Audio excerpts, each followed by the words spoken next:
Welcome to the Garden of Glory. Welcome, dear brothers and sisters in Christ. Today's reading is from Ephesians chapter 2, verse 1 to 10. In this passage, St. Paul reminds us that though we were once dead in our sins, God, rich in mercy, gave us new life through Jesus Christ. It is by grace, not by our own works, that we are saved. The reading will now be recited in Konkani. एफेसकारांक पत्र ओवेसवर 2 वळी 1 ते 10. पातकांक मेल्लीं जेजूच्या एकवटांत जिवी तारण देवाच्या उदार मोगाचें फुंक्याचें दान. तुमच्या अपराधां आनी पातकां पासत तुमी मेल्ल्यांत तेन्ना तुमी ह्या संवसाराचे वायट चाली पोरमाणें चलताल्यात. वाऱ्यार पदवी चलोयता ताचो अधिकार तुमी मानताल्यात. म्हणजे देवचाराक तुमी खालतीं आसल्यात. कित्याक देवाचेर कोलपोतात तीं सगळीं ताचे आधीन आसात. खरेंच म्हळ्यार आदीं आमी सगळीं तांचे सारकीं आसल्या. आमच्या पातकी सैमाच्या वंदवण्या पोरमाणें आमी चलताल्या.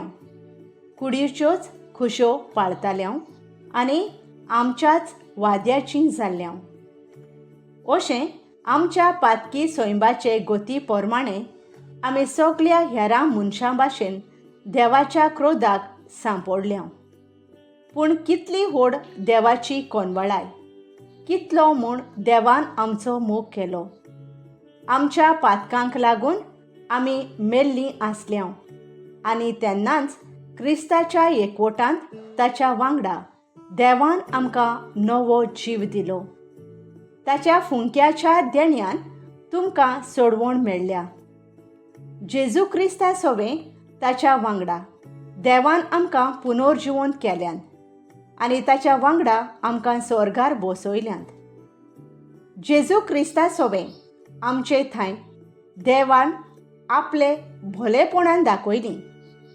फुडल्या युगांक ताणें आपली अप्रेमीत दयाळाय परगट केली. कारण देवाचेच दयाळायेन भावार्थां उद्देशी तुमकां सोडवण मेळ्ळ्या. ती तुमीच केल्ल्या प्रयत्नांचो फळ न्हय, पूण देवाचें फुंक्याचें देणें. हे बाबतींत कोणेंच मिजास करूं नये, कित्याक आमची सोडवण आमच्याच कोरण्या उद्देशी उपजना. आमी देवाची रचना आपणे आदीं फुडेंच तयार केल्ल्यो बऱ्यो कोरण्यो करून आमी जियोवचे खातीर देवान आमकां रचल्यांत. Reflection. St. Paul's message here is both humbling and uplifting. From death to life. Without Christ, we are spiritually dead, slaves to sin. But through His great love, God makes us alive with Christ. Saved by grace. Salvation is not something we can earn. It is a pure gift of God, received through faith. This keeps us humble and thankful. Created for good works. Though good works cannot save us, we are created in Christ to live out good works as the fruit of our faith.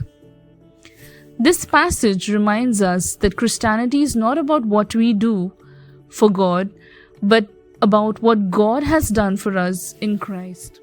Let us pray. Heavenly Father, we thank you for your mercy and for the gift of salvation through Jesus Christ. Help us to live each day in gratitude, showing our faith through love and good works. Amen. Thank you for joining us for today's reflection. Don't forget to like, share, and subscribe to the Garden of Glory. God bless you and your family.